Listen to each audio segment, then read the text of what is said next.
Bienvenue sur Top Invest, la chaîne des top d'investissement. Ici, on parle essentiellement d'entreprises de qualité. Avons-nous une opportunité d'investissement sur ServiceNow? C'est la question à laquelle on va essayer de répondre en se basant sur les états financiers de la compagnie. Je rappelle que ceci représente uniquement mon point de vue et non un conseil d'investissement. Et comme d'habitude, je me réserve le droit de me tromper. Donc, ServiceNow, ici, on va aller très rapidement ici. Donc, c'est une compagnie, on en a déjà parlé par le passé sur Top Invest. OK, donc, c'est une compagnie sur laquelle il faut faire de la guesstimation, compagnie logicielle, software as services. Donc ici, généralement, on regarde les marges. Il sera très difficile de ne pas voir une entreprise.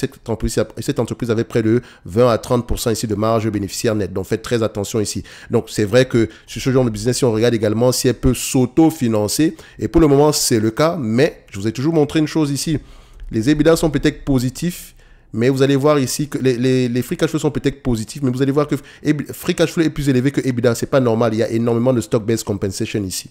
Il me semble que Léopold de la chaîne LK Invest a fait une vidéo par rapport au stock-based compensation, un live avec Félix. Donc, vous pouvez aller voir à peu près qu'est-ce qu'ils ont dû raconter, qu'est-ce qu'ils ont raconté dessus. Ça peut être intéressant pour vous ici. Donc, ici, quand vous allez prendre ce genre de business-ci, vous allez prendre beaucoup de guesstimation parce que techniquement, elle n'est pas, voilà, elle s'autofinance, mais pas à ce niveau-là. D'accord? Donc, il n'y a pas des free cash flow de 2 milliards 300 ici. Donc faites attention ici.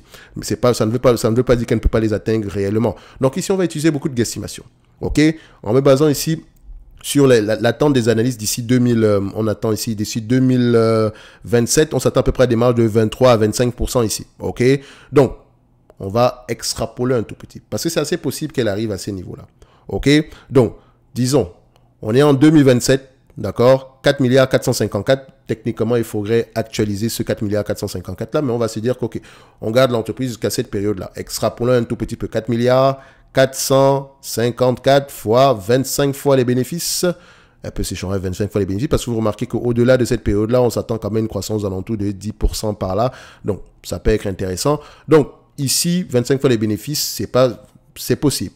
Donc, là, on a à peu près 111 milliards l'action, ok? 111 milliards en termes de capitalisation boursière. Elle a du cash net ici, donc on va laisser ça de côté, vu que je pense ici que les free cash flow ne sont pas aussi élevés que ça, donc je pense que le cash présentement va servir à la dépense en capital. Divisé par le nombre d'actions en date d'aujourd'hui, donc vous pouvez, même pas ça, vous pouvez déjà voir ici que si on prend ça par rapport à la capitalisation boursière actuelle, techniquement, le prix est déjà assez correct, enfin, on est déjà à des niveaux assez élevés en date d'aujourd'hui.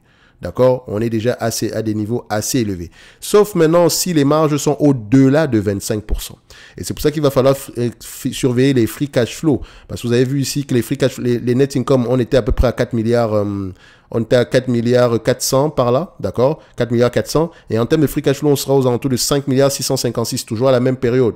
Donc, je préfère me limiter sur net income ici. Parce que je sais que les free cash flow, il y a des stock-based compensation qui sont pris en considération là-dedans.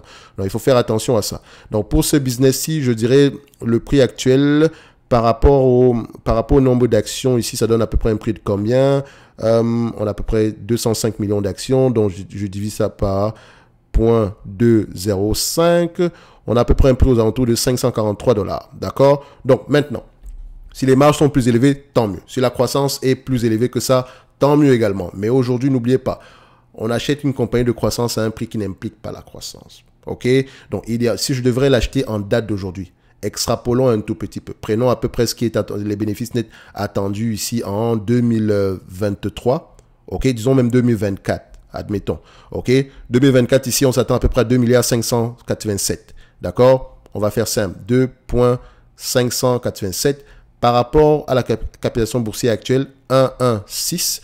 Donc, on me demande de payer ici, on me demande de payer 116 milliards pour un business qui pourrait me rapporter 2 milliards 500 d'ici 2024. Ça revient ici à un rendement de près de 2,23%. Donc, techniquement, ici, on a à peu près une entreprise qui négocie à près de 40 fois les bénéfices.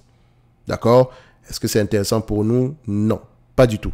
Donc, on aimerait l'avoir à 25 fois les bénéfices. D'accord? Donc, techniquement, si on la prend à 2 milliards, à 2 milliards 567, et encore que ça pourrait changer, on atteint à 64 milliards l'action, à 64 milliards en termes de capitalisation boursière. Si on divise par le nombre d'actions, on a à peu près combien ici en termes de nombre d'actions en date d'aujourd'hui? Je pense qu'on avait à peu près 200 millions d'actions, si je ne me trompe pas. Juste vérifier ça rapidement. 205, donc divisé par 2,05, ça donne ici à peu près aux alentours de 313 $ l'action. D'accord? Donc, idéalement, aux alentours de 313 $ l'action, 300 $, ça peut être assez intéressant à aller regarder. Est-ce qu'on nous a proposé ce prix-là tantôt par le passé? Voilà, on a eu quelque chose dans ce sens-là en octobre 2022. Donc, ServiceNow aujourd'hui, je pense qu'on a des niveaux assez élevés. OK? Donc, il vaut mieux rester sur les lignes de côté en date de jour. Mais c'est un bon business. Allez-y, regardez en profondeur. Mettez-la dans votre watchlist. Ça peut être intéressant ici à long terme. D'accord? Donc, il faut toujours aller fouiller plus loin que ça. OK? Donc, ceci n'est que mon avis et non un conseil d'investissement. Comme d'habitude, je me réserve le droit de me tromper. N'oubliez pas, en lien dans la description de la vidéo, vous avez le service Top Premium et présentement, vous pouvez avoir droit également à 2 formations incluses dans ce prix-là, plus également des notes d'analyse concernant des entreprises qui versent des dividendes ici de manière stable et croissante depuis au moins une dizaine d'années et qui sont intéressantes du point de vue rendement et du point de vue prix. Et quand je parle de rendement, on ne parle pas de gros rendement. On peut avoir 1% de rendement ici aujourd'hui et être très intéressant tout simplement parce que le payout ratio est très très bas et l'opportunité de croissance est assez élevée et le rendement sur coût d'acquisition également peut être assez intéressant. Donc, il faut faire attention. Donc, on lit les rapports financiers, on écoute des conférences, on propose une entreprise par semaine. En supplément de ça, vous pouvez également avoir 2 notes d'analyse concernant des entreprises qui ne versent pas de dividendes en réalité. D'accord? Mais qui ont le potentiel de le faire. Donc, on peut parler des services. Les services Now vont rentrer à l'intérieur. D'accord? Donc, ça peut être une compagnie de croissance à ces niveaux-là. OK? Donc, idéalement, ça ne veut pas dire qu'on prend, on achète. Non. On lit les rapports financiers également. Si vous avez des questions, vous les posez. OK? En supplément de ça, tout ce qui inclut le service Top Premium, vous pouvez demander des analyses quantitatives, etc. OK? N'oubliez pas, le lien est dans la description de la vidéo et le nombre de places est limité. D'accord? Vous pouvez aller voir ça sur la chaîne, sur la page principale tantôt.